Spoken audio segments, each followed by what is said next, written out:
Halo viewers, berkumandang kembali suara saya, Abi Jonobuk, The Prince of Onover's Kingdom. Satu-satunya voiceover di channel yang satu abad sekali up konten. Pembunuhan adalah salah satu tindakan untuk menghilangkan nyawa seseorang dengan cara yang melanggar hukum maupun yang tidak melanggar hukum. Pembunuhan biasanya dilantar belakangi oleh bermacam-macam motif. Misalnya politik, kecemburuan, dendam, membela diri, dan sebagainya. Pembunuhan dapat dilakukan dengan berbagai cara. Yang paling umum adalah dengan menggunakan senjata api atau senjata tajam. Pembunuhan dapat juga dilakukan dengan menggunakan bahan peledak, seperti bom misalnya. Dan hal itu sering dilakukan oleh para teroris. Kali ini, Wong TV akan membahas kasus pembunuhan terbesar yang membuat masyarakat Indonesia heboh. Kasus ini baru terungkap 8 tahun. Setelah kejadian ini diangkat menjadi sebuah film.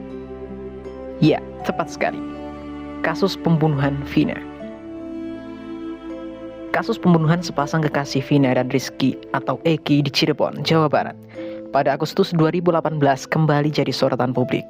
Setelah film yang mengangkat kisah itu ramai ditonton, berbagai fakta-fakta baru terkait kasus pembunuhan Vina bermunculan. Hingga kini, ada 8 orang yang telah diadili dan dijatuhi vonis hukuman.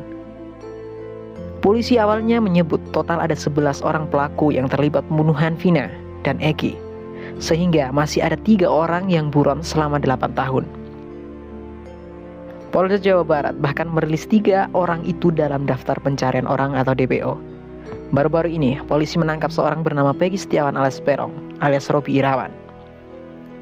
Ia diyakini jadi salah satu pelaku utama dalam pembunuhan Vina.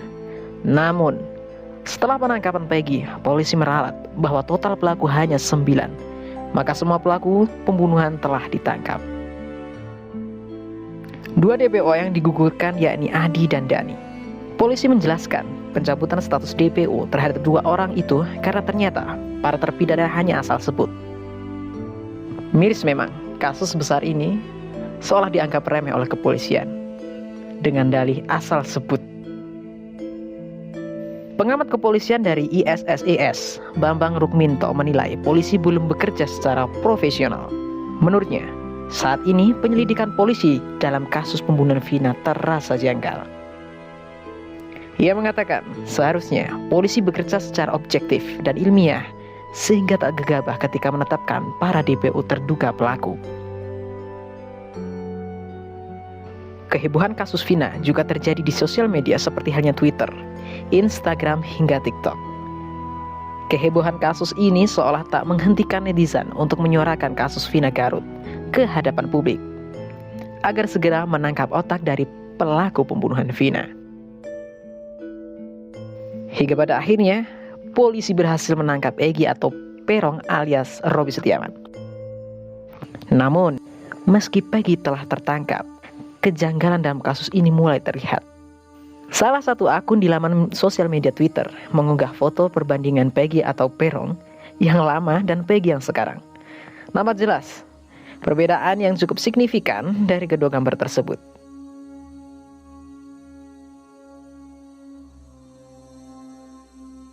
Dari laman media sosial Instagram, salah satu warganet juga membuat perbandingan dari wajah terduga tersangka kasus Vina yang dikemas dalam sebuah video. Dalam video tersebut, lagi-lagi kita bisa membandingkan wajah terduga pelaku. Baik, sekarang kita beralih ke laman media TikTok. Bisa dikatakan akun Anonymous salah satu akun paling barbar dibandingkan yang lain. Tak hanya mengunggah perbandingan foto saja, namun Anonymous juga menaparkan apa saja kejanggalan yang terjadi dalam kasus ini. Bahkan akun ini juga merilis laman Facebook Peggy yang menyatakan jika akun tersebut bukan benar-benar miliknya. Tak sampai di situ saja, Anonymous juga membandingkan kasus Vina dengan kasus penangkapan Bijorka. Diduga dalam kasus Bijorka, aparat penegak hukum sampai salah tangkap pelaku. Dalam postingannya, ia berucap, mana mungkin seorang kuli bangunan menjadi buron selama 8 tahun. Apa susahnya menangkap buronan yang berprofesi sebagai kuli bangunan tanpa merendahkan profesi seseorang. Namun, jika kita pikir secara logika, mungkin apa yang dikatakan oleh akun Anonymous ini ada benarnya juga.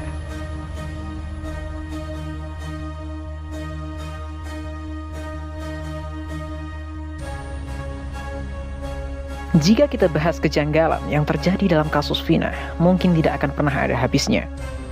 Deretan fakta tiap hari bermunculan. Entah itu fakta tentang kebenaran maupun fakta yang dibuat-buat, hingga menjadikan kasus ini menjadi rumit. Dugaan tentang backingan yang kuat hingga salah satu pelaku adalah anak orang penting, hingga kini masih menyelimuti kasus ini. Positifnya adalah filmnya makin laku keras. Ya, memang kasus ini diangkat kembali setelah film Vina dirilis. Namun, negatifnya adalah citra, nama baik dan harga diri penegak hukum dipertaruhkan dalam kasus ini. Subscribe karepmu, orang subscribe, orang bros.